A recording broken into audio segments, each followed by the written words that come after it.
Hair transplantation ചെയ്തിട്ട് തലയിൽ പുഴു വന്നിട്ട് പഴുത്ത് പുഴു വന്ന ആകെ പ്രശ്നമായിട്ടുള്ള ഒരു വീഡിയോ നിങ്ങളെല്ലാവരും കണ്ടിട്ടുണ്ടാവും. ഈ വീഡിയോ ഒന്നും ഗവനിക്കാതെ എന്നോട് പറഞ്ഞവരൊക്കെ ഇങ്ങനെയൊക്കെ സംഭവിക്കുമെന്ന് പറഞ്ഞിട്ട് ഗവനിക്കാതെ ഞാൻ എൻ്റെ സ്വന്തം ഇഷ്ടപ്രകാരമാണ് ഞാൻ ഹെയർ ട്രാൻസ്പ്ലാന്റേഷൻ ചെയ്യാൻ പോയത്. പക്ഷേ എനിക്ക് സംഭവിച്ചതാണ് ഈ കാണുന്നത്. എൻ്റെ തലയിൽ ആകെ നീരായി, എൻ്റെ മുഖമൊക്കെ ആകെ വികൃതമായിട്ടുള്ള ഒരു പ്രത്യേകതരം രൂപമാണ് എനിക്ക് ആകെ പിന്നെ വന്നത്. എൻ്റെ ഫുൾ കോൺഫിഡൻസ് പോയി. ഞാൻ എൻ്റെ ലൈഫിൽ എന്ത് ചെയ്യുമെന്ന് മുന്നോട്ട് ചിന്തിച്ച് ആകെ എൻ്റെ എൻ്റെ എൻ്റെ കൺട്രോൾ പോയ ദിവസങ്ങളാണ്.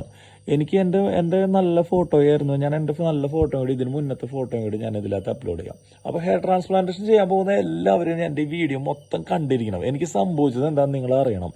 ഞാനിത് 2-3 പാർട്ടായിട്ട് ഞാൻ എൻ്റെ വീഡിയോ കംപ്ലീറ്റ് എനിക്ക് പറയാനുള്ളതെല്ലാം, എവിടെയാണോ ട്രാൻസ്പ്ലാന്റ് ചെയ്തത്, എന്താണ്, എല്ലാം ഞാൻ പറയും. നിങ്ങളുടെ മുടി കൊഴിയുന്നുണ്ടെന്നും പറഞ്ഞിട്ട് നിങ്ങൾ ഹെയർ ട്രാൻസ്പ്ലാന്റേഷൻ ചെയ്യാൻ ഇനി തീരുമാനിച്ചിട്ടുണ്ടെങ്കിൽ എൻ്റെ കംപ്ലീറ്റ് വീഡിയോ നിങ്ങൾ മൊത്തം കണ്ടോ. ഞാൻ എൻ്റെ ഒരു സെക്ഷനായിട്ട് എനിക്കിപ്പോൾ എന്തൊക്കെ സംഭവിച്ചു, ഞാൻ എന്ത് ട്രീറ്റ്മെൻറ്റാണ് ഇനി എടുക്കണേ, ഏതെല്ലാം രീതിയിലൂടെ ഞാൻ ഇനി മുന്നോട്ട് പോകണേ, കംപ്ലീറ്റ് ഞാൻ ചെയ്ത സ്ഥാപനം പൂട്ടിപ്പോയാലും എൻ്റെ പ്രശ്നമല്ല. ഞാൻ കംപ്ലീറ്റ് വീഡിയോ ഇടും. എനിക്ക് നീതി വേണം.